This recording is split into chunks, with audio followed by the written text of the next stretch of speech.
Welcome to Your College Bound Kid, a podcast for parents, college counselors, students, and anyone who wants a deep dive into the world of college admissions. Hi, I'm Hillary Dickman. I'm the Senior Assistant Director of Admission for Marketing and Communications at Colorado College, and I'm also a parent of 2 college students. I'm Mark Stucker, and I'm the founder and producer. Our mission is to make college knowledge available to all. We care deeply about your kid. We believe college is a match to be made and not a prize to be won. We believe in being genuine and transparent. We are committed to covering a variety of topics, including the tough subjects. Thanks to your generosity, we're committed to providing a minimum of 10 hours of fresh, commercial-free content every month, with episodes every Monday and Thursday. We have a variety of co-hosts because we believe and value diverse perspectives. You're our listening family, and we get great joy every time we meet with you, as we do our best to give you tools so your students can soar and reach their limitless potential. Good morning, friends. I'm coming to you from Myrtle Beach, South Carolina this morning. So what am I doing here? Well, friends, I love it that my birthday's so close to Thanksgiving because for the last 5 years, we've celebrated my birthday, which was November 21st, and Thanksgiving by having like a little mini family reunion in the Carolinas. We've done Asheville, Charlotte, last year the Outer Banks, and this year Myrtle Beach. So Anitra and I are here with my brother Norm from Denver, his family, but also relatives from California, Minnesota, and of course our girls from Raleigh and Durham will be here till the 29th. So feeling really blessed today. Now, one announcement before we discuss today's episode. Episode 590 is here, and that means we are 5 weeks away from episode 600. And on episode 600, I want to play your responses to this question. What is a tip you have learned that has helped your student when it comes to college admissions? Now, it doesn't have to be something you learned on your College Bound Kid, but we want to crowdsource our knowledge and help another family, help another student. So if you have a tip to share, you can be anonymous, or you can say, I'm a mom from New Jersey, or I'm a dad from the Southeast. You can say a region of the country if you prefer to not share your name. But please go to speakpipe.com/YCBK. You'll see a big orange circle and hit it. And you've got up to 5 minutes to record. And I want to thank everyone in advance who takes time to help someone else share something you've learned by participating in episode 600.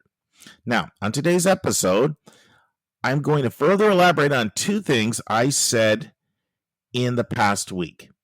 The first one was a comment I made on last Monday's episode when I was sharing 5 reasons why you can't trust admit rates. 5 reasons why it can be so easy to manipulate admit rates. I made a comment that generated a response from a listener that made me say to myself, snap, I never thought it could be interpreted that way. But I see how you could have interpreted what I said that way. So I want to further elaborate on one point I made last Monday. Now, what's going to be a more fulsome conversation was the conversation that Vince and I had about Tulane punishing some high schools with the 1-year ban because the student applied ED, went elsewhere, broke the ED commitment. This conversation has generated a lot of buzz out there. There's buzz in the high school community. There's buzz in the college counseling community. There's buzz on discussion boards. Buzz with the college counseling community. And I'm not going to rehash the whole conversation with Vince, but one thing I take great pride in is trying to capture the nuance.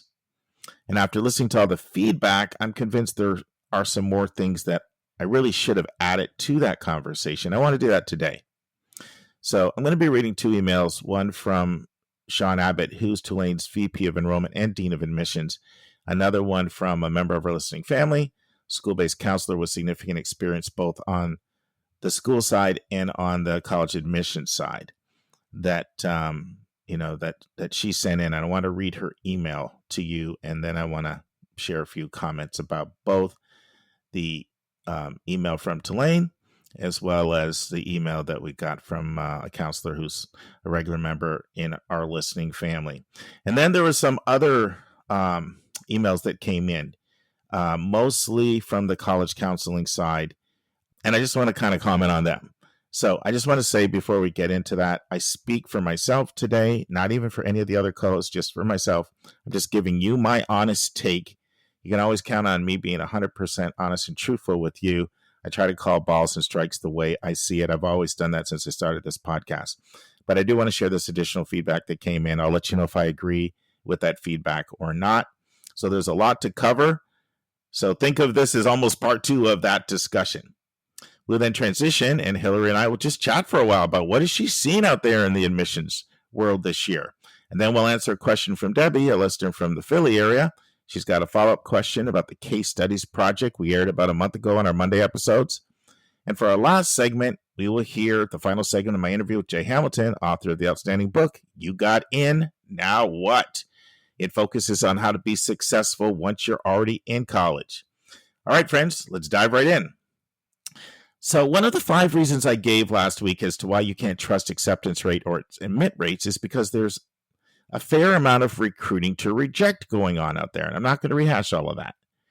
But I made that point when I brought it up. One of the examples, I used was colleges waiving application fees in order to generate more applications. And in that context, I was talking about schools can target applicants who, by looking at the information that they know, usually would self-report it through sources like Niche and College Board, ACT, they know that the student's unlikely to be admitted, but you can target them, generate an application, turn around, deny and reject them, and lower your admit rate. Well, a West Coast listener heard what I said and wrote in to say, after listening to your podcast, I'm now afraid my daughter's not going to get in anywhere. I immediately said to myself, snap, I see how what I could have said landed that way. It never actually dawned on me that it would be interpreted that way. So let me clear this up. Colleges waive app fees for many reasons. Beyond helping someone that they think cannot afford the app fee, right? That's very common. We don't think you can afford the app fee. You're under-resourced. Here's a fee waiver. So that's common. But besides that, they do it to priority applicants, someone they deem to be a priority, and they're trying to encourage them to apply. Sometimes they do it to applicants who have shown some level of engagement. This is actually very common.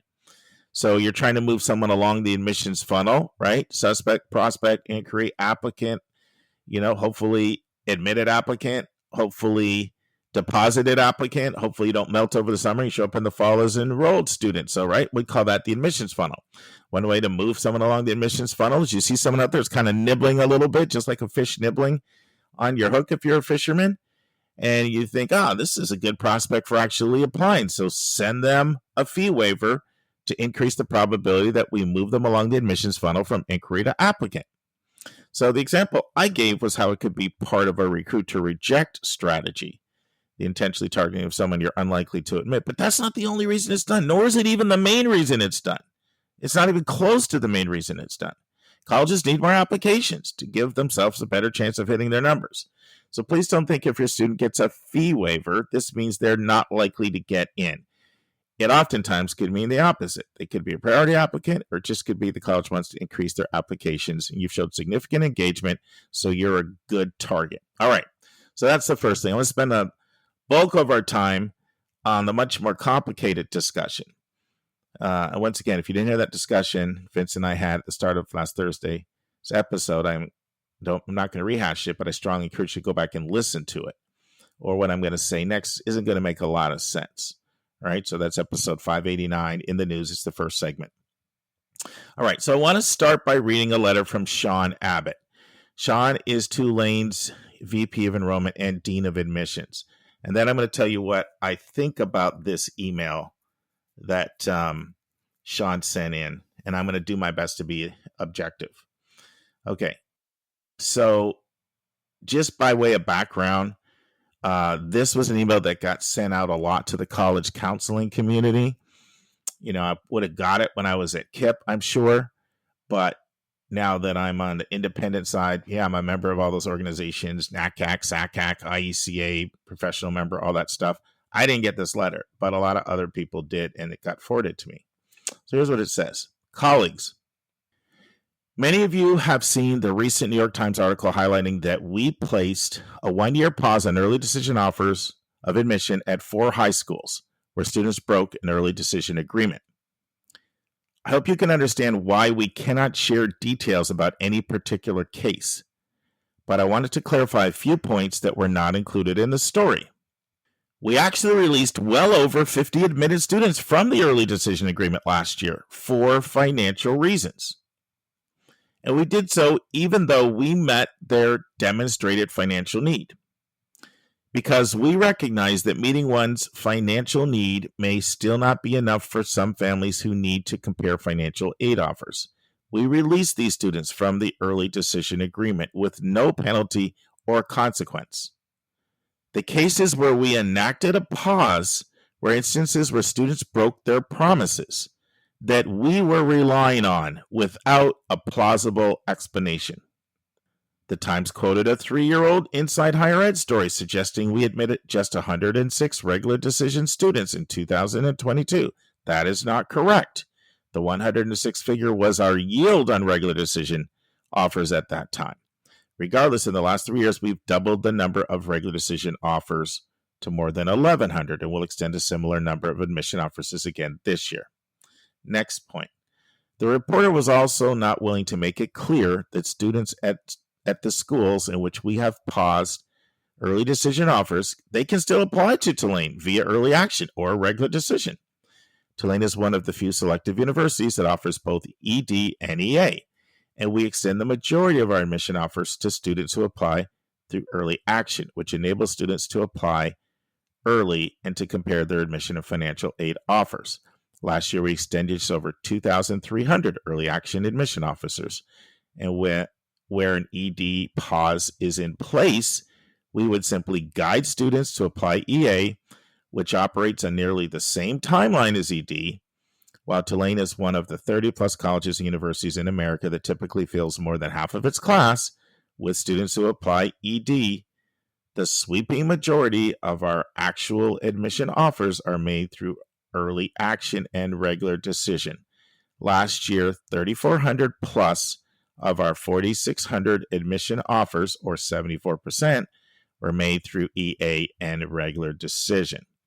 I only write to clarify that there's no flat-out ban on any particular school, and at each of the schools where we've placed a reluctant pause on considering early decision agreements, their college counselors have been nothing but professional and have attempted to steer their students toward ethical decision making. Please do not hesitate to be in touch with your thoughts or concerns. Okay, so let me go through this, and I'm going to start by telling you what I think is very commendable in this letter, and then I'm going to share some things that I still have some questions about, right? I'm just going to call balls and strikes as honestly as I know how to. So the first thing I want to say is I've only met Sean Abbott one time. I met him in 2019, and it was just for like 3 minutes. Now, I had gone to a fly-in program that the University of Pennsylvania had, and it was really great of UPenn to do this, but they let us have a half a day with representatives from part of what's called their Quaker Consortium, which involves Swarthmore, Haverford, Bryn Mawr. And then they invited Temple because Temple's a leading public school right in the city of Philadelphia. And so those were the schools that were on this panel, and then we got to intermingle afterward. Now, at the time, Sean Abbott was VP enrollment at Temple. So that's the only time that I got to meet Sean. I liked everything he said on the panel, and I thought my interaction with him was really pleasant. But it's 3 minutes, and that's all I know Sean. But what I will say his announcement of him going to Tulane was met with great enthusiasm from a lot of people who I highly respect. He is held in high regard. He's been around for a long time. I mean, he's been at NYU, he's been at Stanford, he's been at Columbia, he's been at Temple, in more leadership roles, and a lot of people know him through there. And I'm pretty sure he also was at BU and Drexel like during his early years. So he's got significant experience, 25 or so plus years, and he is really respected. And those are just the little things I want to say by way of background. Okay, now let me break down this letter. I'm going to tell you what I think of it. So let me start. I'm going to start out with all the positives because there are quite a few positives in this. First of all, I was not aware of this, or I would have said Tulane has issued a clear letter to counselors. I'd seen some comments from Tulane, but I hadn't seen this letter. So I commend Tulane for reaching out and trying to clarify the situation. Okay. I really, really commend Tulane for mentioning the fact that they released over 50 admitted students from early decision last year for financial reasons. So what that tells you right away is what the point that Vince was bringing out. And, Vince is also someone, by the way, who holds Sean in high regard. He never kind of mentioned him by name last week, but you remember he said, knowing the people I know at that office, I'm sure there was a conversation that happened. There's always a conversation that happens in these instances. So, and that's being backed up by what we're seeing here in Sean's letter, right? So there were 50 students that they released from early decision over financial reasons. So they clearly felt like these other situations were more of a blatant or egregious violation of what somebody had signed. In fact, he goes on to say, the cases where we enacted a pause were instances where students broke their promises that we are relying on without a plausible explanation. There's no reason to not believe that they did their research, they did their homework, they weren't just treating everybody willy-nilly, and these 4 people were found to be bad actors. You remember both Vince and I gave examples last week of we do encounter this. This is something you frequently encounter where a family thinks they want the benefits of ED, a softer admit rate, but they still want to shop around and play the field, or they're still super curious about where else they want to get in. Like, this is stuff we have to correct in the counseling room. So it's incredibly plausible for us to believe that there are bad actors out there. I'm going to say more about this in a second. It can be a pretty widespread process. It can be something you encounter quite frequently. And it seems clear that that's what's going on here. And so I really appreciate the fact that there are times when they did the evaluation, maybe it turned out like some of the examples they gave last week, right? Like health problems with the parent or divorce or family, just a kid felt like they need to be closer to home or whatever it was. But they specifically said they released 50 people for financial decisions. And so they do need to be commended about that. And I think it's really, really important that I do that here and I acknowledge that. Now, another thing they pointed out in the article is that the Times relied on a 3-year-old story from Inside Higher Ed, referring to Tulane just accepting 106 people in regular decision. So this is an important distinction that gets brought up here. One, Sean says that in the last 3 years, we've doubled our number of regular decision admission offers. Okay. So first of all, you can't really use 3-year-old data as a reflection of who they are now because they've changed significantly. I think that's a valid point that deserves being brought up. And then another point that he brought up is that it's easy for people to confuse how many offers you make and how many people you yield, right? So the 106 were how many students that actually ended up enrolling from Tulane's regular decision admits.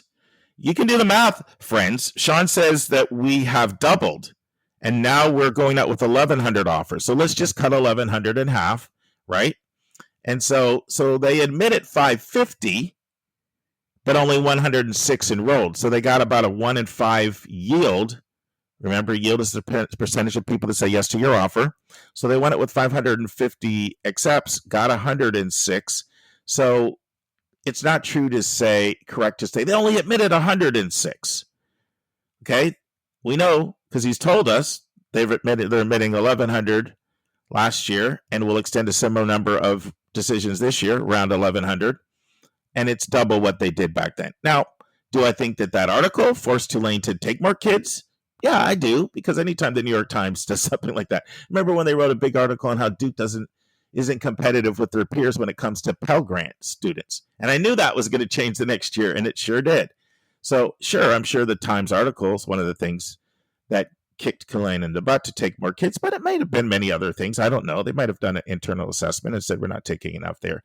Anyway, that's an important distinction, and I think that's important to point that out. That's just correcting something in the article that wasn't completely correct. Now, something else that he says. The reporter was also not willing to make it clear that students at the schools in which we have paused early decision offers can still apply to Tulane early action or regular decision. Well, I personally don't know if he should say the reporter was not willing to make it clear.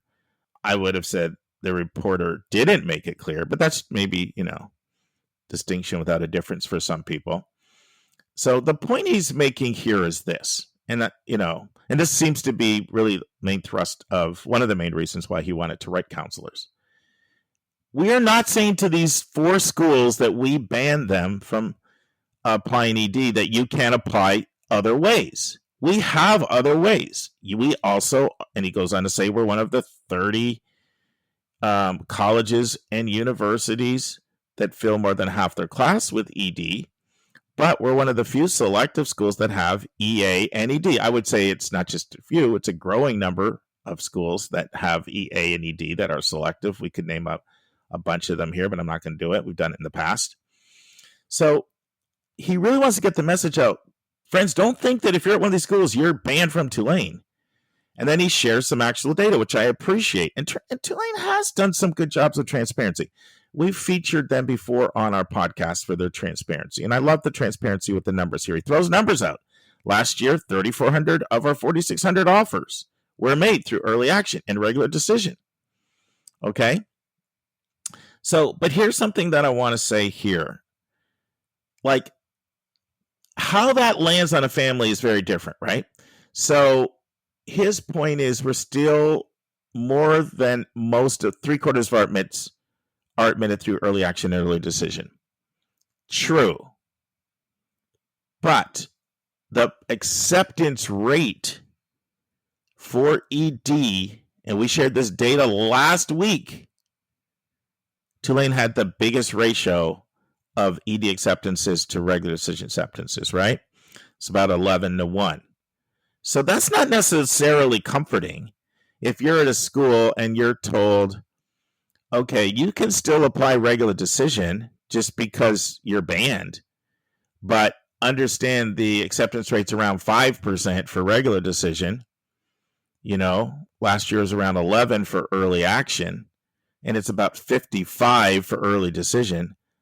I don't think that's going to be comforting to people if they would prefer to apply early decision.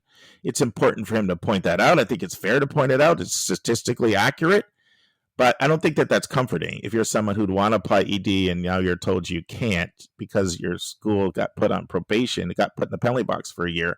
So now you're going to go into a pool where your chances are maybe 1/11 of what they would have been, 5% to say 55%, right? Or let's say their early action acceptance rate is 11%, which I know it was a year or two ago. 11% to 55%, 1 in 5. Is that going to be comforting? So I don't necessarily think that is going to be comforting to families, but it is an important distinction to mention. Now, there's one other thing here I don't like, and I'm going to comment on it. So while I commended the letter for saying we actually released well over 50 admitted students from early decision last year for financial reasons, and we did so even though we met their demonstrated financial need. Now, this is one of these things that grinds my gears, friends. And I'm bringing it up again in this episode. It grinds my gears that much. Colleges talk about meeting a person's demonstrated financial need. That is not the same as meeting their real need. And sometimes the way colleges explain it is, it's our job to meet your needs and not your greeds. And I get it. There's a family that makes so much money and thinks they have a need, and just because they're living a certain lifestyle, and colleges are like, it's not our job to justify you living at your lifestyle. But there are so many problems with the formula. And sometimes the implicit message is that the formula is fair. We actually met your needs. We did our part. But how many times have we talked about how flawed that formula is?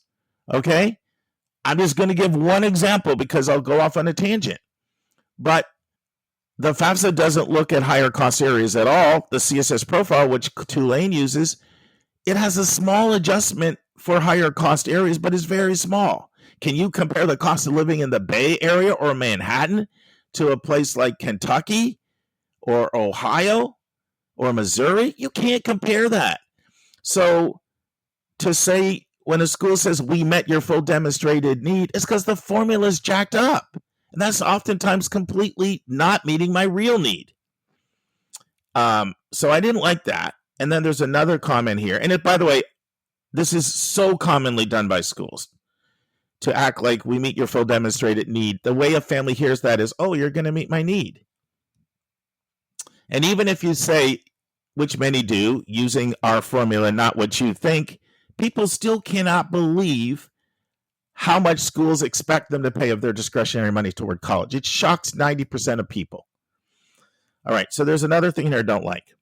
It says, because we recognize that meeting one's financial need may not be enough for some families who need to compare financial aid offers.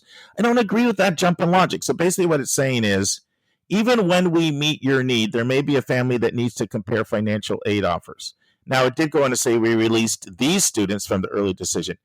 You didn't meet my need if the formula is jacked up. You didn't meet my need if it's a flawed formula that has so many different things in it.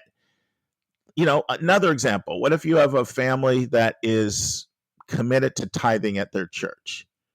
Okay, that's their spiritual commitment. College looks at that as that's your decision to do that. That's not our problem. Well, from their standpoint, that's their spiritual commitment. And now they're not going to have enough money, and you're going to say, well, we met your need. We didn't ask you to do that. A lot of colleges don't count a second kid in a tuition-paying school, or if they count it, they only might count it at $5,000 or $10,000. What if you have a kid at a private school and it's costing you $40,000? It significantly reduces your discretion. Don't get me going. I could go on and on and on with all of the ways in which the formula is not really good at projecting people's real costs. I don't think it's accommodated for many, many, many expenses that we have nowadays. So to say we met your need, but some families feel they need to compare financial aid offers. No, you never met their need. Now, I do not believe that the family gets to determine what their need is either. I'm just saying that the formula woefully inaccurately assesses what 90% plus of families consider to be their need. And when you have something that more than 90% of people say, how in the world do you think I can pay $70,000 at my income? Maybe the formula needs to go through some significant readjustments. And none of that is addressed here. It's just, we met your need and we let you out anyway. Like, we were the good people over here, or we met your need and we still let you compare financial. No, how about you didn't meet our need because the formula does such a bad job of projecting what our need is? Once again, there are other families out there who think, make crazy amounts of money and think they still should have a need. I'm not saying that is not a problem either, but I see both of them as a problem. Okay, so those are my thoughts on this letter. All right, now I'm going to go on and talk about the next letter that came in. Completely different letter from a school-based counselor. And before I read this, I don't want to scare away anyone who thinks, man, Stuck, if I send you an email, you're going to read it on the air? It's going to end up on the podcast? So I asked for permission to read this letter, okay? So I just want you to know that. I appreciate this counselor. I think her insights are amazing. But let me just read the letter, and then I'll tell you specifically why I like it so much. Hi, Mark. I hope you're doing well. I continue to love the work you're doing on the podcast. I wish to extend my best to the whole team. I wanted to write it today because I just listened to your discussion with Vince on the Tulane situation. I understand the frustration that a lot of professionals have with students and families reneging on ED agreements. But the retribution Tulane is exacting does not fit the situation. This is important. The perpetrator of the breach was not Colorado Academy or the subsequent year senior class. The student and family who actually made the decision to break the ED agreement faced no formal consequences. Now, This is so good I have to read it twice. Now, you guys, if you listen to me, you know I love a good analogy. A picture is worth 1,000 words, right? Check this out. If your brother kills someone, do we put you on death row? Isn't that good? If your brother kills someone, do we put you on death row? As soon as I read that, I'm like, I have to read this letter. I sure hope this counselor, I hope she'll let me read it. In other words, like somebody else committed the infraction and you're going to punish next year's senior class? Do you realize how nonsensical that sounds? By the way, I should have also commended Sean Abbott for saying everything the schools involved was completely above board and they were completely professional. So I do appreciate him saying that the 4 schools involved that they're punishing didn't do anything wrong. I do appreciate that. But anyway, let's get back to this. I have to read it the 3rd time. Sorry, friends. If your brother kills someone, do we put you on death row? That would be unconscionable. The punishment doesn't fit the crime. Tulane should have worked with Colorado Academy to find some sort of punishment within the school for that student. And maybe one reason why I'm exercised about this is my brother's kids went to Colorado Academy. So I know the school, I hold it in high regard. But anyway, most independent schools that I know would do the same thing Colorado Academy did here. Anyway, she goes on to say, maybe that student should not have been allowed to walk at graduation, for example. You know, and when the counselor said that, I thought to myself, she has a great point. There's other things that could have been done to target that student. And I wish I would have brought that up when Vince and I were talking. I thought it was a great example. Why not let the student graduate or walk at graduation? And then the letter goes on to say, or barred from the prom. I'm like, oh, well, that's another thing they could do to target the actual offender, to actually put the right person in jail who killed the person and not put the brother on death row. Those are consequences that the actual perpetrator would have viscerally experienced without condemning other students to a deny from Tulane due to their reliance on ED. All right. And now there's something else in this letter that I really liked a lot. I'm going to read it and I'm going to tell you why I liked it. Additionally, this whole conversation assumes that early decision is a normal moral process. Whether early decision is illegal or not, it is undoubtedly immoral. The entire ED concept is antithetical to adolescent growth and development. It pushes kids to prioritize strategy over fit. It forces them to make commitments that their brains and hearts are not developmentally prepared to make.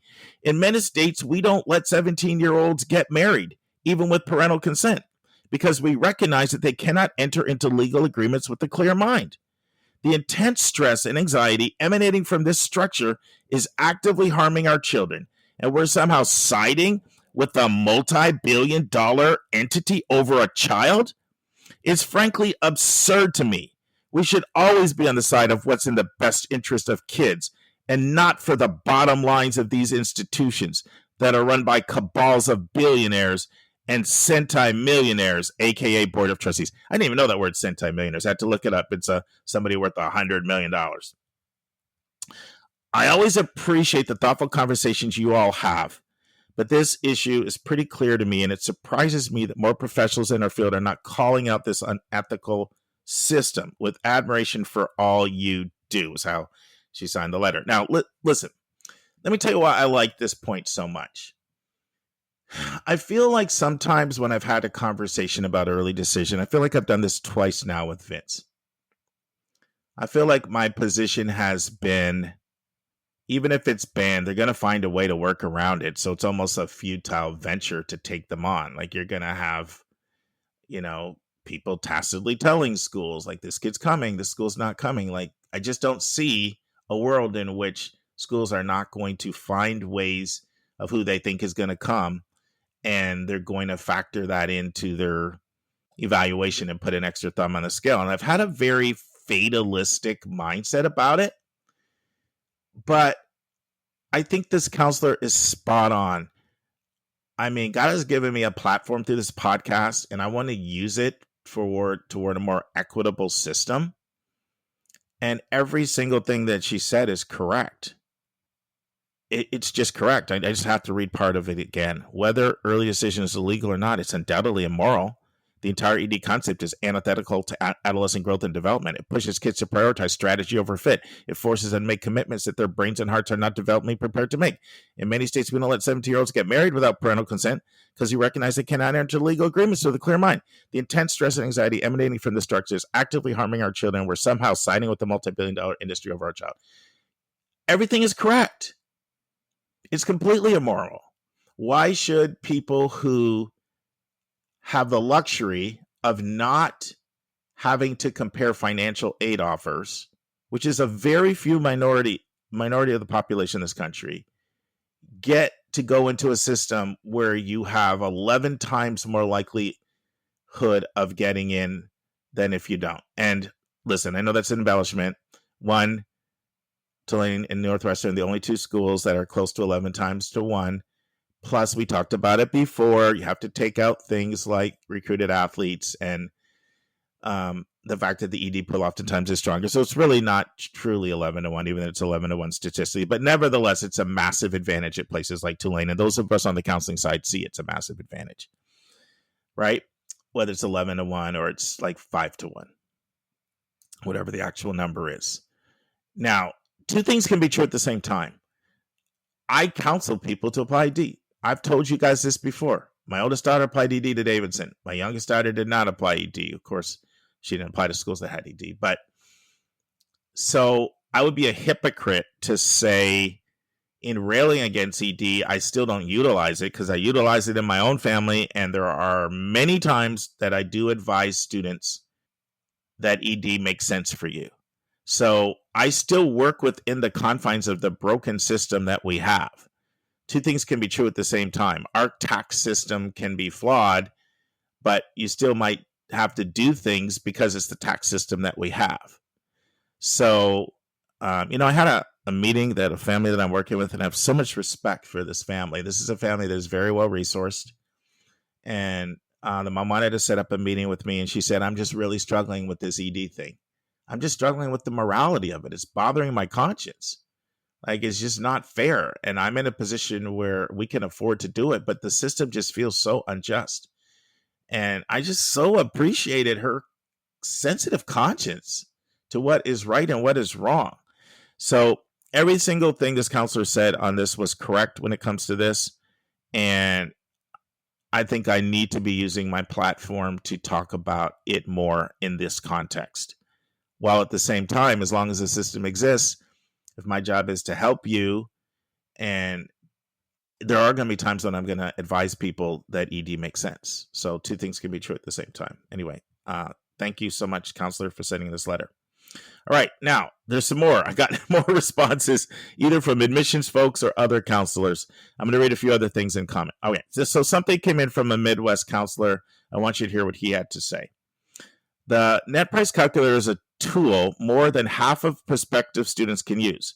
So while you can do the net price calculator, those who come from divorced, unmarried homes can never get an accurate assessment.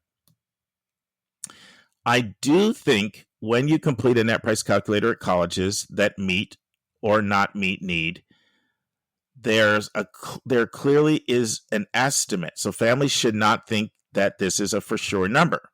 In fact, most have this wording that references their federal policies, and went on to say, the estimate provided using this net price calculator does not represent a final determination or actual award, financial assistance. The price of attendance and financial aid available may change. The estimate shall not be binding on the Secretary of Education, this institution of higher ed, or state in which this institution of higher ed is located. Students must complete the free application for federal student aid, FAFSA, in order to be eligible, blah, blah, blah, and to see what the actual award is.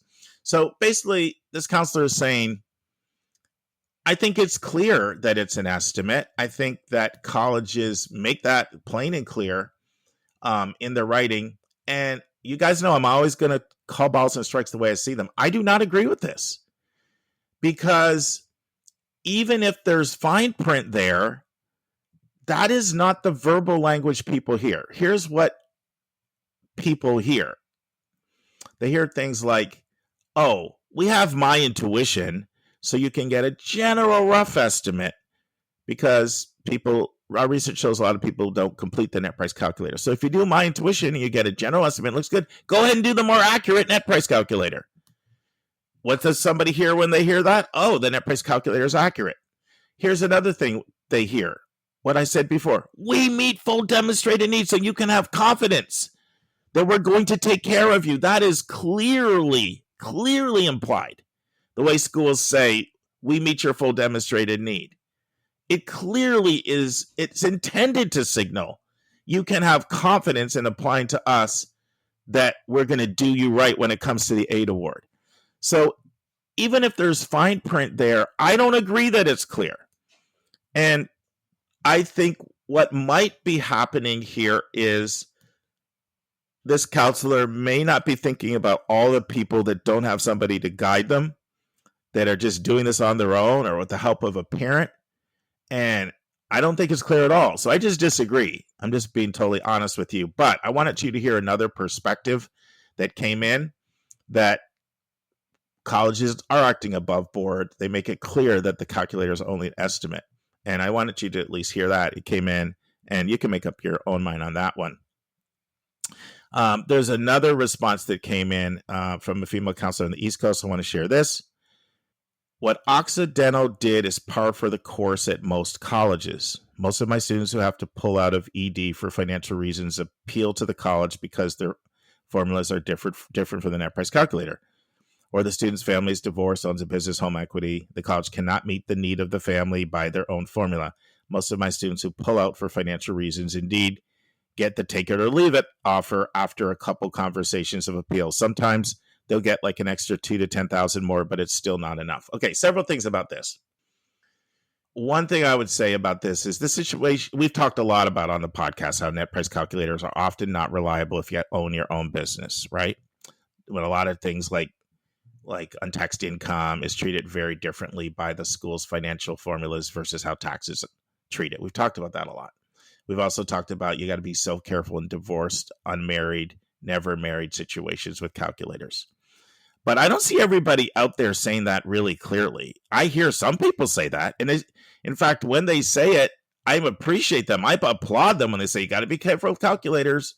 They're not always accurate when it comes to married, unmarried, never married, divorced, separated, and business owners. I mean, that's more rare than it is normal. And when I hear it, I commend it. This situation was a little different, the one that I shared last week, because it was not a business owner. It was not a divorce. It was not a never married. Oxy led with their best offer. They said that was our best offer. It is what it is. And there was a $3,500 difference, and they weren't willing to make the adjustment. Now, some people thought I was throwing Oxy under the bus. Let me say a few things. I love Occidental. I just talking to a student of mine who graduated from Occidental from New Jersey, loved his experience there. Talked to another student of mine recently who's doing their incredible UN program, having the time of her life. And I went to great length to talk to that family about why I thought Oxy was a great fit. The one time I was disappointed in this process was I took my oldest daughter to visit Oxy, and she's like, Dad, I can't see myself here at the end of the tour. And I remember like having to bite my tongue so hard and say, okay, so practice what you preach. You tell people student drive in the process, right? You'd say over and over that the student drives the process. They're in the driver's seat. You're in the passenger seat, right? Shut your mouth, be quiet, and don't give your opinion because you're not the one going. But I was just kind of sad for a while because I just thought it was a good fit. So I did not mean in any way, shape, or form to throw Occidental College under the bus. I love that school. I've been very happy for my oldest daughter to go there. I just wanted to just give you a real tangible example. And I did name a name in that case, but that was in no way, shape, or form meant to besmirch Oxy, a place that Vince worked at, Vince graduated from, Vince loves, and I love as well. And friends, there was one other thing a counselor sent in that I thought was awesome. The counselor was talking about the extent to which schools are going to prevent families from committing ED and then burning the college and burning them when they've signed their, putting their own signature on. And some colleges, some schools are even going so far as to come up with legally approved language through their legal team, having families email all the other schools, because remember with ED, you promise to tell the other schools if you're admitted that you're pulling out of their pool, and copy the counselors on these emails. That's a drastic level for a school to go to protect their own name, their own reputation, and to try to get to try to honor the ED agreement with the colleges. That's incredible that you would go so far as to have your legal team approve now language and then require that your students copy you on the emails to your other schools saying, I've been admitted here, I'm pulling out of your application process. Wow. So I just want to say that just shows the absurdity of punishing a high school when you've got people going to that level to try to enforce their own signature. But you can't control what people do completely. You can't control what people do completely. The point that this college counselor was making, and I think it's a good point, is that from their experience, a lot of colleges would have done what Occidental did in this exact same situation. And it kind of seemed like I was putting Oxy on blast when their behavior seemed very typical to what they often see done. And so it felt a little unfair to Oxy. And I think that's a valid point and worth noting. All right. Hopefully you guys found this conversation helpful. I know this was very nuanced and very deep. I hope you enjoyed kind of seeing how the sausage is made and hearing some diverse perspectives. Let's turn to Hillary to give us an update on how her year is going and then answer a question from a listener. And now it's time for a question from one of our listeners.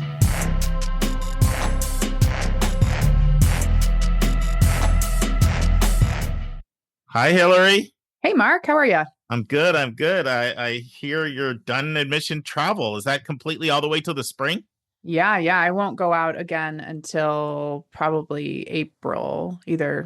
I'll either be gone in early April or late April. There's some negotiating that has to happen between me and Karen because we share some territories. I know what that's like. Yeah.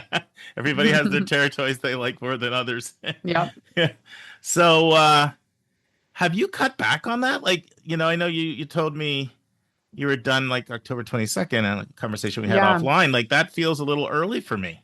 Well, I was gone for almost a full month of travel. Yeah. So no, we didn't cut back. We tried not to do more travel than we did last year, but I had 4 weeks of travel in the spring. I had 1 week in the summer and then about a week and a half. Sorry, I had 4 weeks in the fall.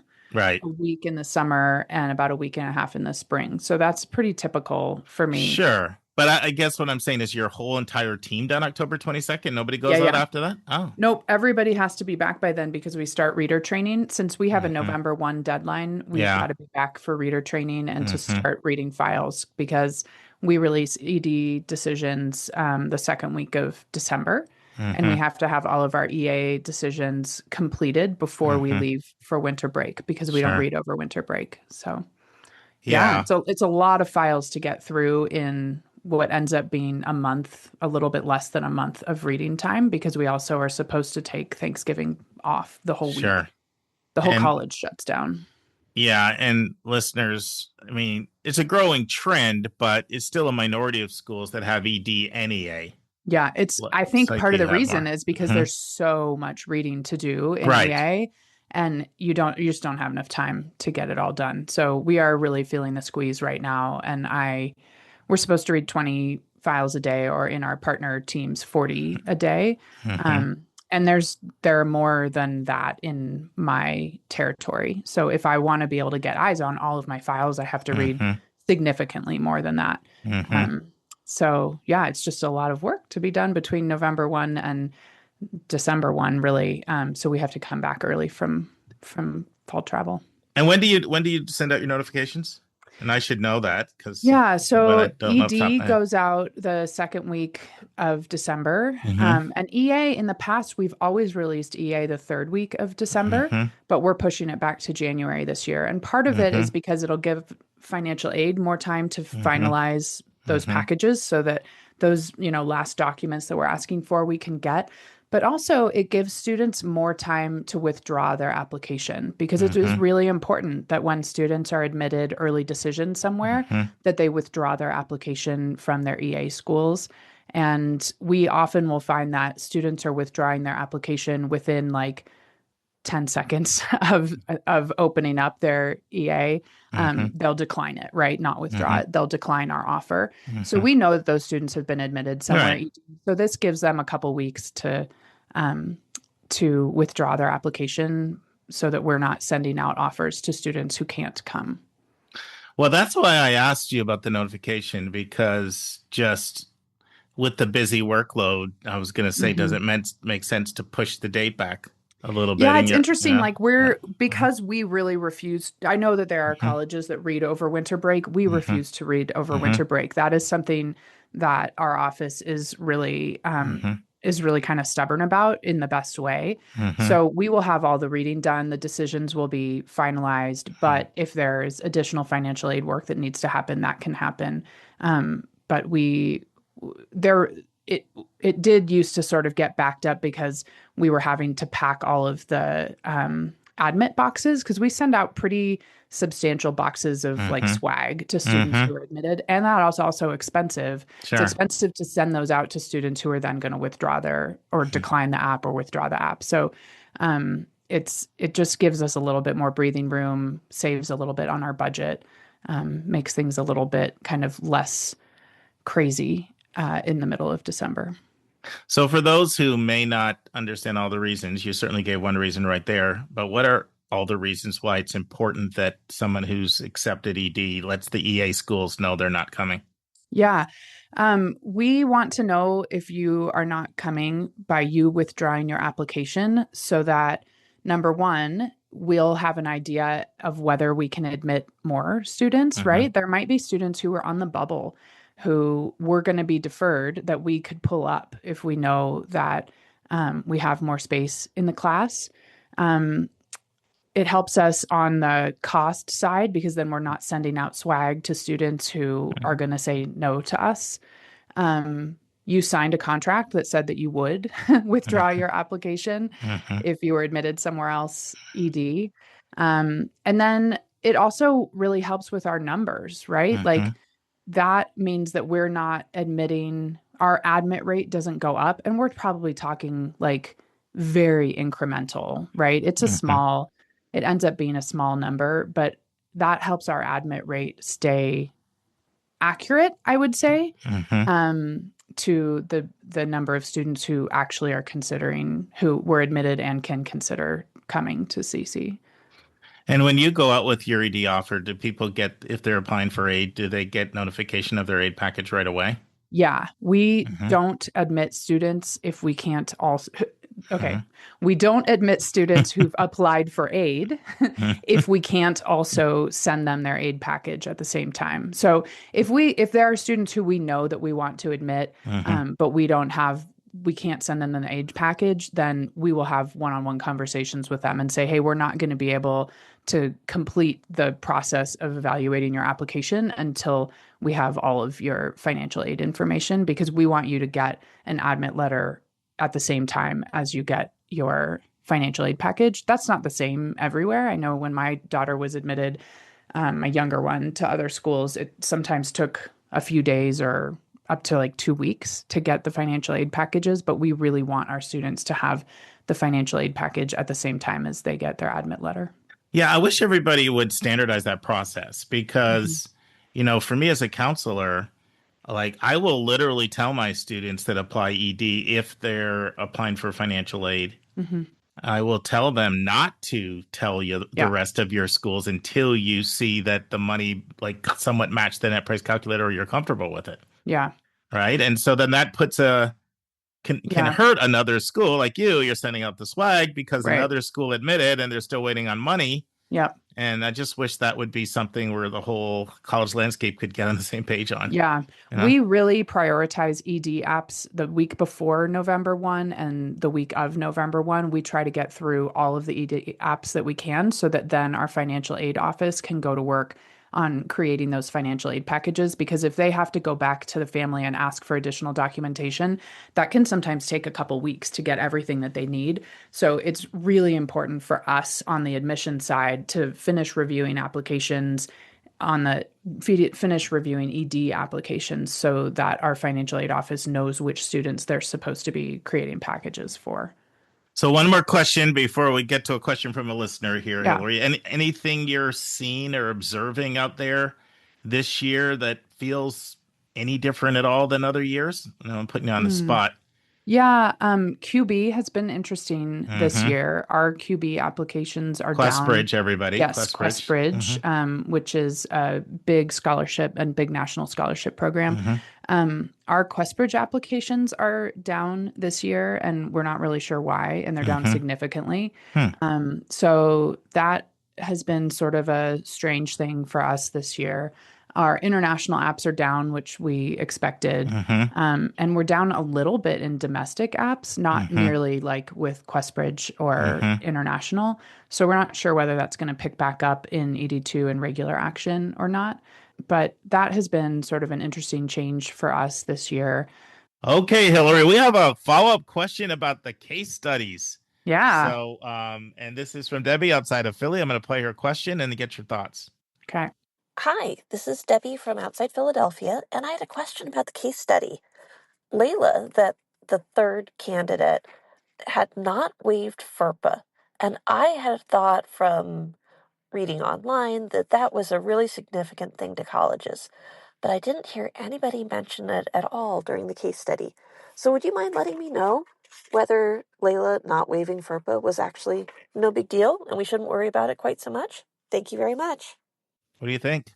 Yeah, that's a great question. I'm so sorry we didn't address that during the case studies. I remember reading through these same case studies this spring when I was working through them with parents at Aspen High School, and this did come up. And my response was that for a student like Layla, who was coming from a family that wasn't very savvy about admission and who was coming from a school that probably didn't have excellent counseling, that I just wasn't very worried about it.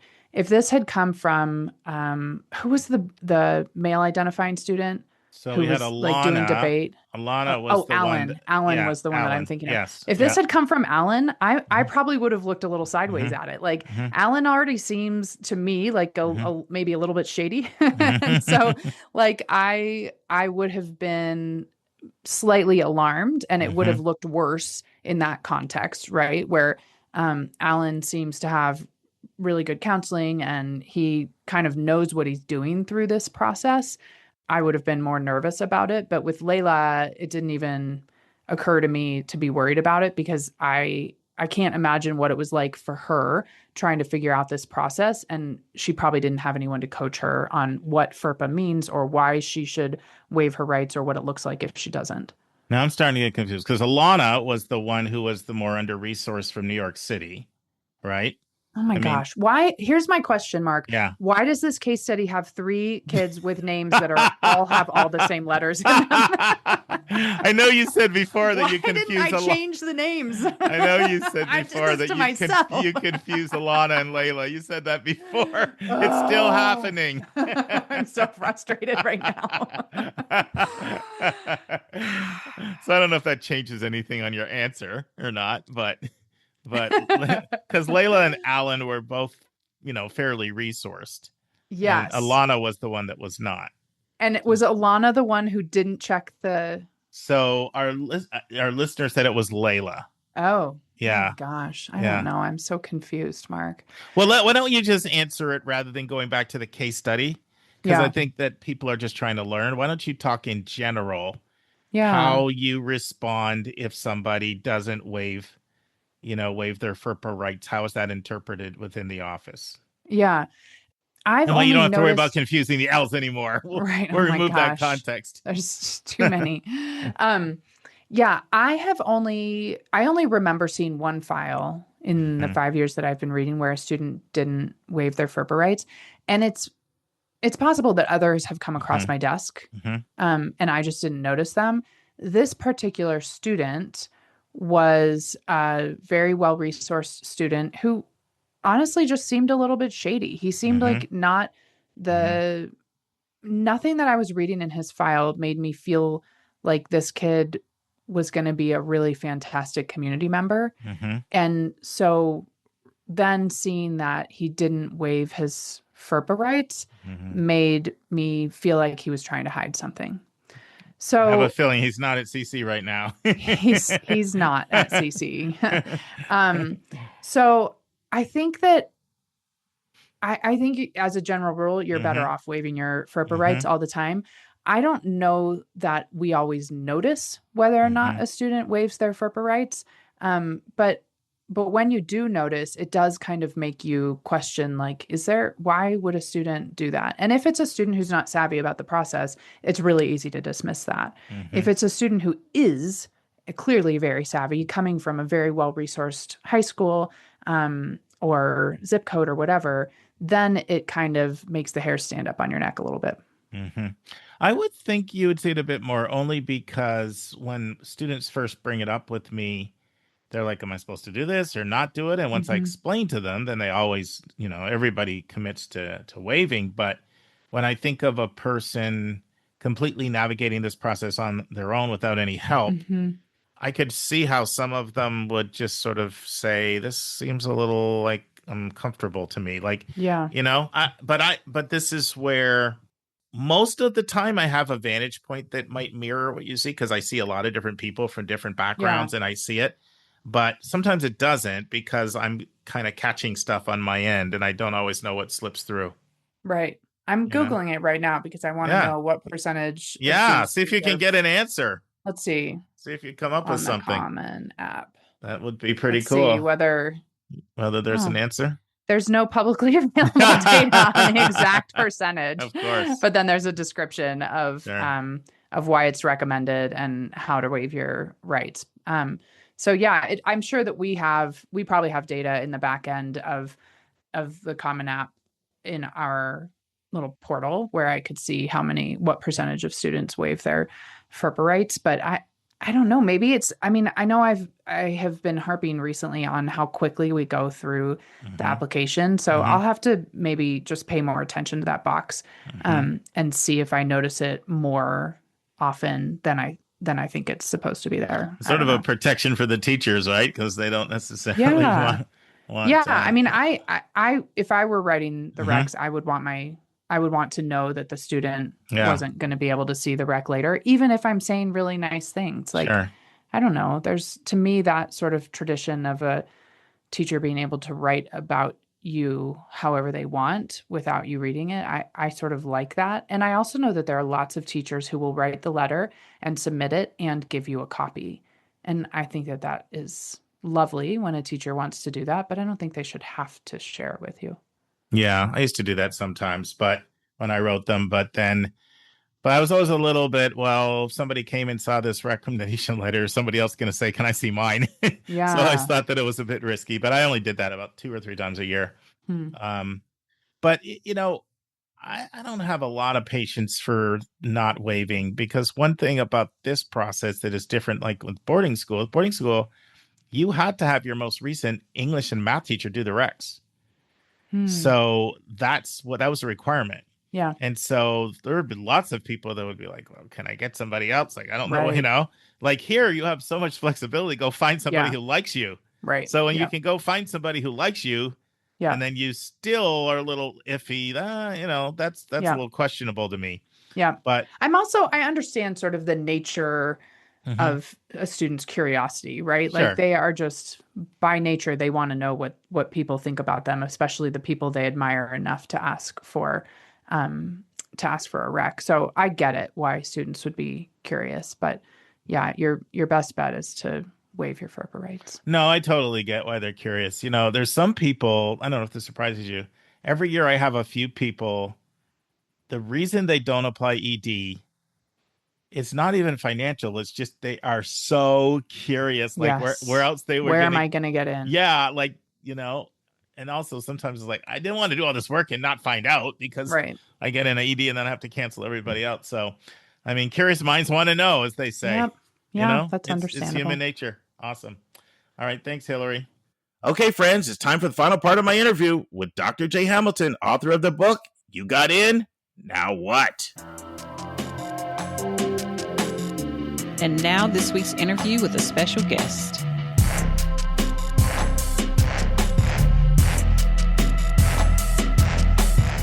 Friends, we've reached the final part of my interview with Dr. J. Hamilton, Stanford esteemed professor and author of the book, You Got In, Now What? And in the final part, Jay shares some of the other books that have really impacted him of the 300 he read from Stanford grads while preparing to write the book. He talks about the importance of friendships. He talks about how important it is for students to be stretched outside their comfort zone. He tells a really neat story about Carly Fiorini. He shares how the book has been used. How are others using it? And he talks about how he thinks it should best be used. He answers the question, is this book primarily for students, parents, college counselors, educators? He lets us know what his intention was and who he wants to read the book and how he thinks they can best use it. And Jay talks about the importance of reading. And then I put him on the hot seat in our lightning round. Listen and enjoy.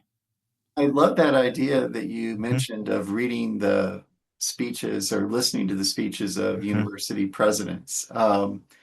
One of my favorite books in academic reflecting on colleges is by Richard Broadhead, and he'd been the dean at Yale and became the president of Duke, and his collected essays as a dean at Yale, dean of students, The Good of This Place.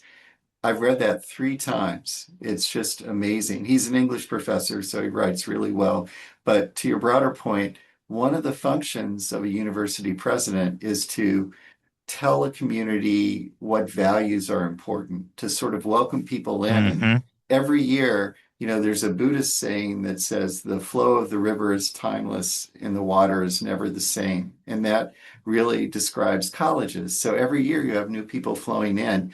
And really, if you're a university president, aside from welcoming them, it's up to you to help them realize what's special and what defines your community.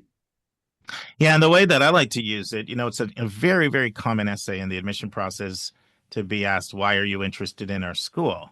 And most people are entirely too generic, and they don't realize that that answer has to be completely custom for the school. So then the question becomes, well, where do you get your content, as a researcher? And there's a lot of places, but that's one of the places where a lot of times someone will distill the essence of what this place is all about. But I have to go back to your reading. So what were some of the, obviously Cory Booker's one, but what were some of the books that really left an impression on you, in your research? And 300 books is a lot. That's going to stretch anybody's mind. Yeah, so Cory Booker's autobiography would be one. Julian Castro's autobiography was another one.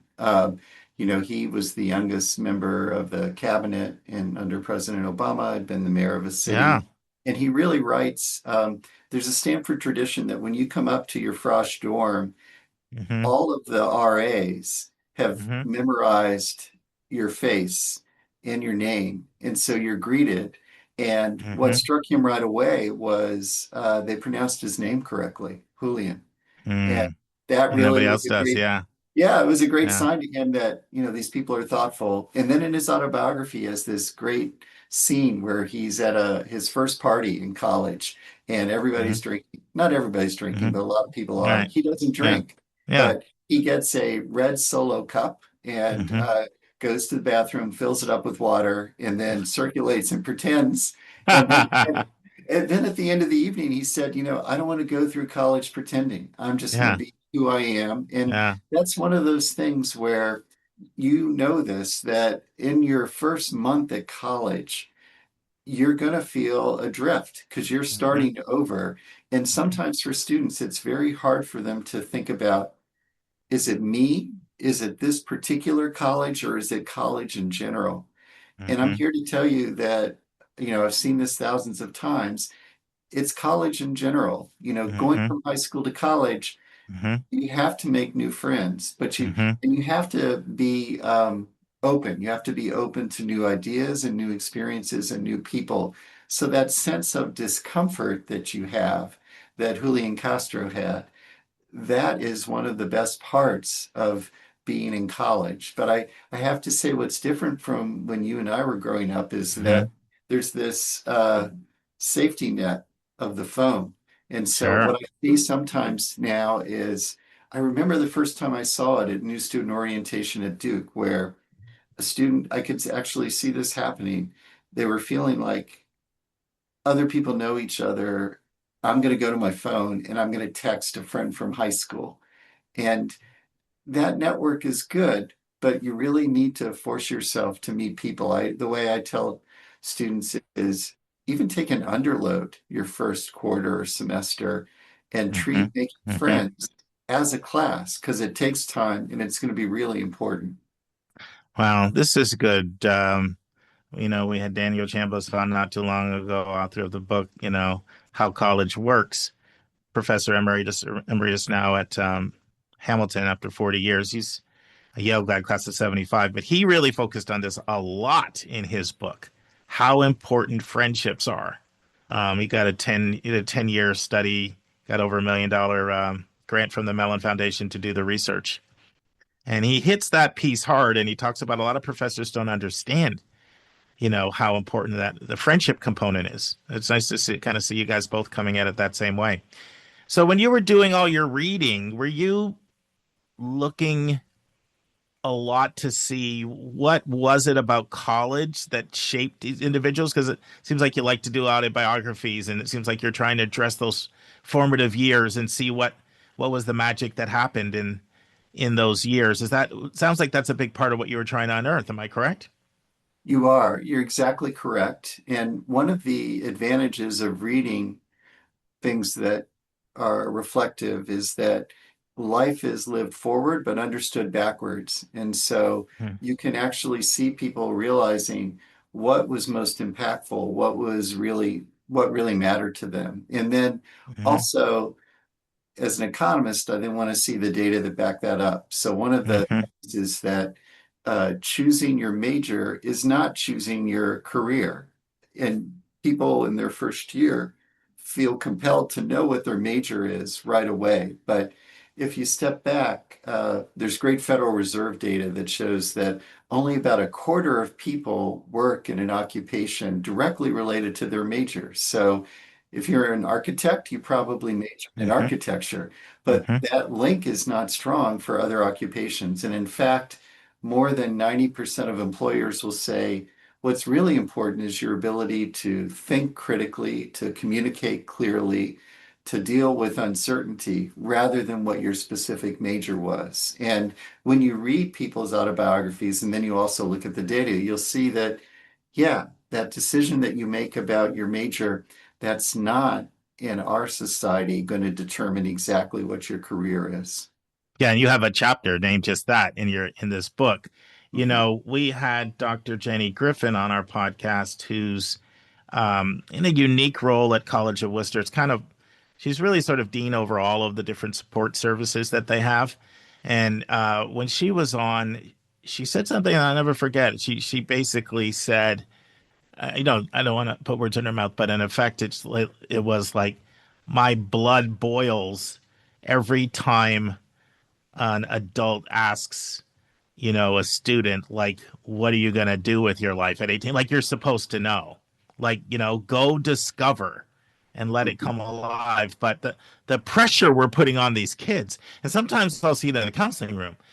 Sometimes I'll have a parent, and I'm talking about a parent of a ninth or 10th grader that will be like, she or he doesn't know what she wants to do. It's like it's this big crisis. This is 16.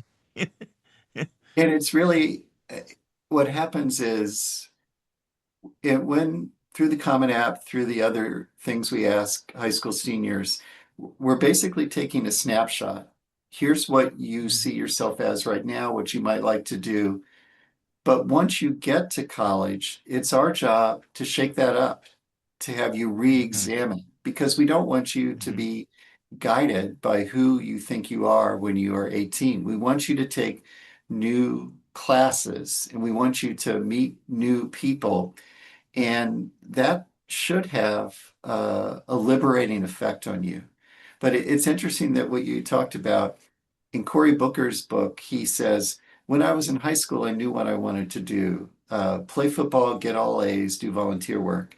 When I was in college, I wanted to do those same three things. And it wasn't until he was in law school that he really then faced that big question of what's he going to do with his life? And he got frozen. Here he is, Rhodes Scholar, Yale Law School. And his mom looks at him and says, what would you do if you couldn't fail?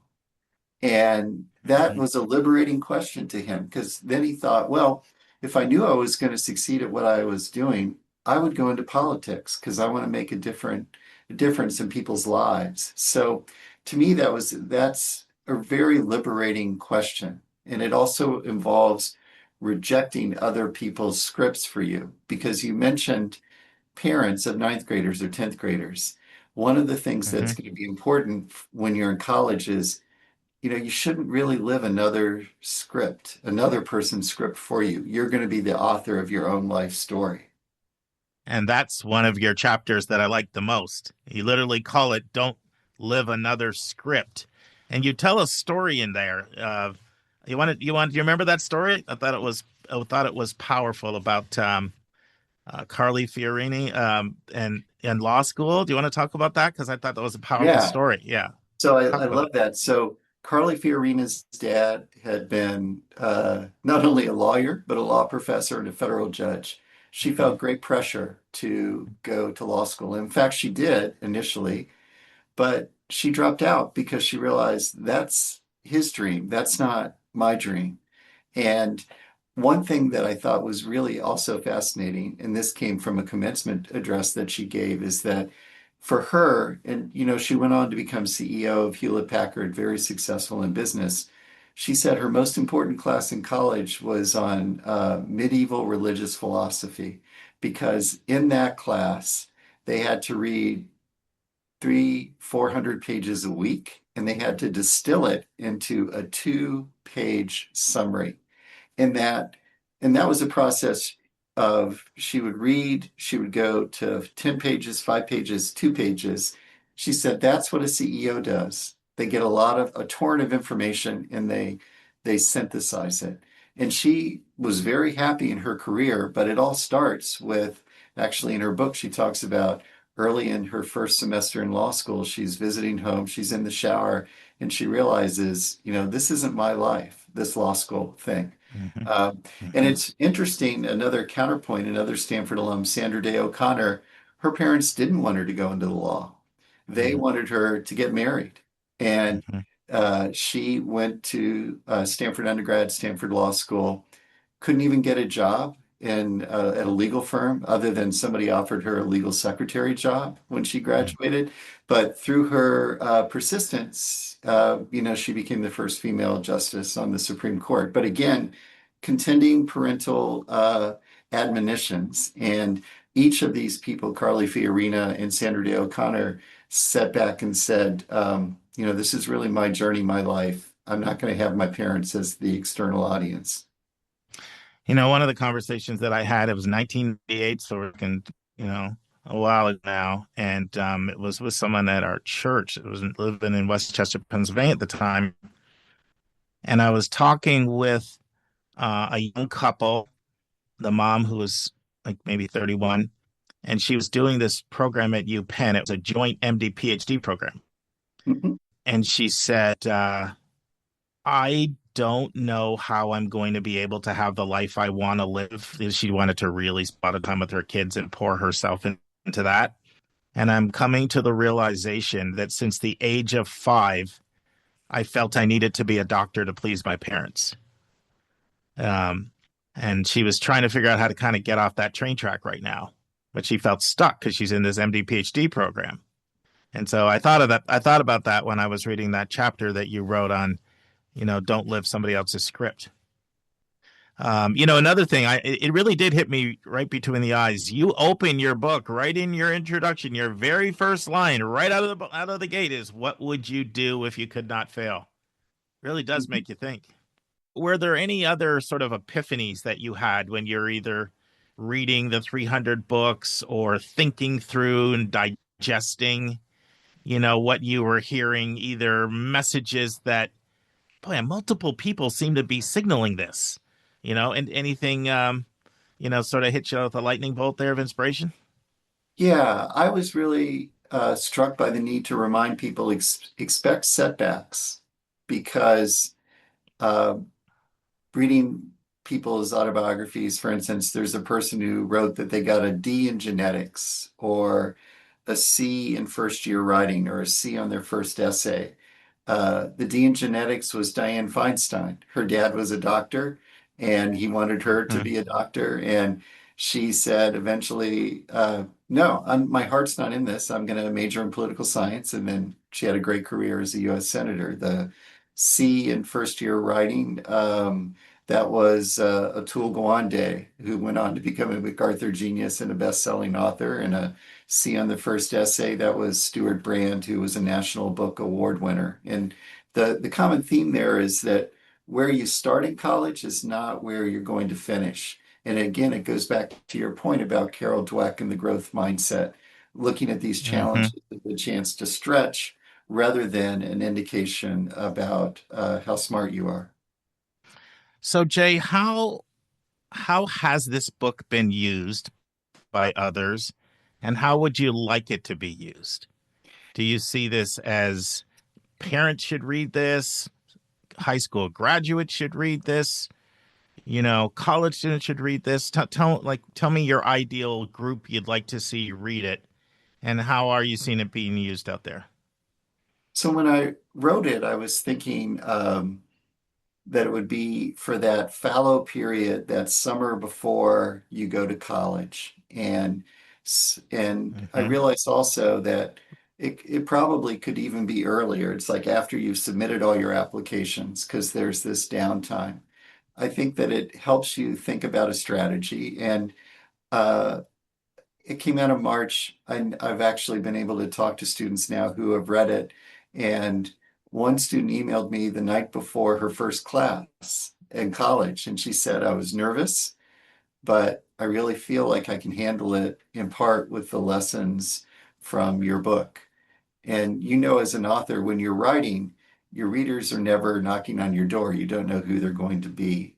But I've found when I give talks, when I interact with students, I offer to send them a free copy of the book, and about 150 members of the incoming class here asked for the book, and I shared it with them. And talking to them in office hours, it really is a reminder that students want to do well. They want to navigate college, but they need time to reflect on how to do it. And that's really why I wrote the book. And it's interesting. Some publishers said you would do well if you went on TikTok and tried to talk about the book. But I feel like that's sort of the antithesis of the message in the book. The book is about reflection. It's about taking time to think, and it's not really about entertainment. Well, I'm going to challenge every student and parent I work with to get this book. I think they should both read it and talk about it. I think that would be a very, very rich experience. And it's so easy to read because 300 words, you literally can just fly through each chapter. You're very smart in the way you've set it up. Thank you. I will share that I do know of a parent who had the book and was on a long drive with their Hmm. uh, child as the daughter was deciding where to go to college, and so the mom read the entire book in this long car ride, sort of like a hostage Yeah. situation. So I'm not recommending that as the ideal use, but they are not the only parent-child combination that I know who've both read the book. And it is interesting because sometimes when you're talking to folks, if you're a parent, your kids will discount what you say. But if the Hmm. ideas and the provocations come from elsewhere, it can really lead to interesting conversations. Oh yeah. I mean, I'm a college coach and I can't tell you how many times people have said, That's why we're hiring you, is because they're not going to listen to me. It's not going to end well if I have to be the nag. And as someone Exactly. who's got two kids, I can relate. you know. Yes. So Yes. so we're about to wind down. I always have to have a few hot seat lightning round questions. It's our tradition for every first time guest to get a few lightning round questions. But before we do, is there anything we haven't said about the book that you want to say? Only that it's also an anecdote to AI in the sense that a lot of kids are Mm-hmm. turning to AI for advice, but Mm-hmm. Mm-hmm. I think that books are still worth reading and reflecting. There you go. Great, great, great. So, Jay, what do you wish your 18-year-old self knew? The importance that falling in love and having kids would have in my life.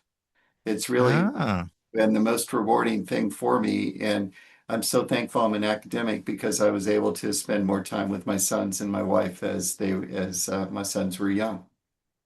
awesome, awesome. If you couldn't be an academic, you had to do something else. What would appeal to you? I wish I could be a novelist. The There you book go. that influenced me the most in college was called The Moviegoer by a Southern novelist, Walker Percy. So if I got to choose a superpower, that would have been it. How do you relax? How do you chill? How do you unwind? 6 a.m. at the gym on campus every morning. And then on Saturdays, I read nonfiction for fun, mostly about politics. There you go. What's on the bucket list? Wow, that's really a good question. I think my wife and I will be returning to Kyoto in the spring of 2027 to teach at the Stanford and Kyoto program for 10 weeks. And we did it in 2025. And it's just when you're studying abroad, you learn about yourself and you learn about the world. And we're both looking forward to that. Cool, cool, cool. What's uh what's the food you shouldn't eat but you just can't resist? It gets you every time. It sucks you in. Either the anything come to mind? Unfortunately, yes, I was at McDonald's this morning before I went to the gym, There you and go. I had the breakfast burrito, and so I think I'm sort of health neutral burrito and then worked out. There you go. Last question. What's your advice for our listeners, students, parents, college counselors are our listeners? Mostly parents, then college counselors, then students if we go by audience size. Yeah, so for parents, I'd say realize there's not one best college. There are many excellent colleges. And I got a PhD in economics from Harvard, and there were probably 30 people in my class, and there's distributed all across the US, liberal arts colleges, public universities, large private universities. And so really sometimes fear of missing out focuses you on one college. Always have a group, the stretch, the safety, and then the one that statistics might predict would be a good fit. And so, yeah, and also for the students, never miss an opportunity to be fabulous. My colleague Tina Seelig says that once you are there, don't treat it as just something to get through. Really challenge yourself to be curious and excel in every class. Friends, the book is called You Got In, Now What? 100 Insights into Finding Your Best Life in College. James T. Hamilton, trust me, pick it up. You will not regret it. Are you guys talking about putting this in an audiobook format? Any talk of that? Is that on the Yes, conversation at all? it is. Yeah, it is. It is there. Yeah, Is it up there now as an audio? it should be soon. And the good news is it's not my monotone. So it's somebody else reading the book. With your permission, Jay, it's so short. I wouldn't mind reading a chapter or two sometimes at the end of some of our episodes. Am I infringing on copyright to do that, or do I have your permission to to I'd to love to you to do do that? that. Ideas are public goods. They should really Yeah. circulate.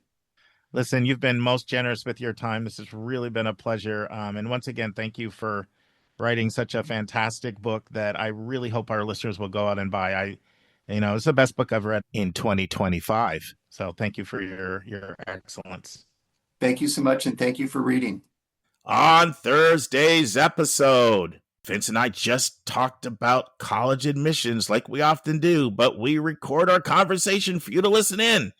You've told us you like it sometimes when we don't have any question. We just talk and record and let you listen in. Well, Vince and I do that. You'll hear part 1 of 2 over the next 2 weeks on Thursday's episodes. Then we have the final part of my interview with Jen Chow discussing a new service called Work Labs that helps students get work experience in an area of interest by partnering them with founders and entrepreneurs. And then we have the final part of my interview with Dan LaChance, a student at Rochester Institute of Technology, also known as RIT, someone who's part of the 1% of applicants who got an internship at Microsoft, which then led to a full-time job offer. And we continue to probe just what did Dan do to get this offer? And what can we learn from him that your student can apply in their college search? Now, this is the 6th week in a row we have had a student interview for you. And it's our last student you're going to hear from in 2025. But based on the feedback we've heard from you, expect to get more student interviews in 2026. And friends, I close you out with another great quote from Muhammad Ali. It isn't the mountains ahead to climb that wear you out. It's the pebble in your shoe. So here's my question for you, friends. What is the pebble in your shoe? See you on Thursday, friends. And that's our show. A big thank you to you, our listeners, for tuning in this week. If you find this podcast helpful, please follow us and you will get every single episode as soon as they are released. If you want to support our podcast, you can click the share button and send it to your friends and acquaintances. You can say positive things about your college-bound kid on your social media feed. And you can help us stay commercial-free and pay our staff by donating on the yourcollegeboundkid.website. You can write a review for us on Apple or Spotify. And if you have a question or a recommendation, just go to speakpipe.com/YCBK, hit the orange button, and speak. We will do our best to get your question in your own voice on an upcoming episode. I am the producer of the podcast, and I live in Metro Atlanta. We have a fantastic team that has over 200 years of admissions and counseling experience. Shout out to our co-hosts, Dr. Lisa Ruff in North Carolina, Susan Tree in Pennsylvania, Vince Garcia in California, Julia Esquivel in Massachusetts, Linda Depker in Missouri, Andy Strickler, the Chief Enrollment Officer at Connecticut College, New London, Connecticut, Hillary Dickman, an Admission Officer at Colorado College in Colorado Springs, and our international admissions expert, Kevin Newton in Dallas, Texas. Our sensational sound engineer is Nemanja Motvich. Our amazing music is from Victor Allen Weeks. Marketing designs from Kimberly Bloss. Our reliable webmaster is Stylionis Dimitru. Website updates are done by Joyce Stucker. Our image editor is Vlad Honchar. If you want to have a coaching session with me, just text me at 404-664-4340. If you want to reach someone else on our team, all of our bios with contact info can be found at yourcollegeboundkid.com under the About YCBK tab. If you want to get our free monthly YCBK newsletter, YCBK Plus, it is also under the About YCBK tab. If you want to see our recommended books and websites, they are on our website under the Resources tab. While you're on our website, check out our hundreds of interviews in their entirety. Check out our college spotlights, our blog, and our upcoming events. We think of you as our listening family, and we look forward to meeting with you every single Monday and every single Thursday.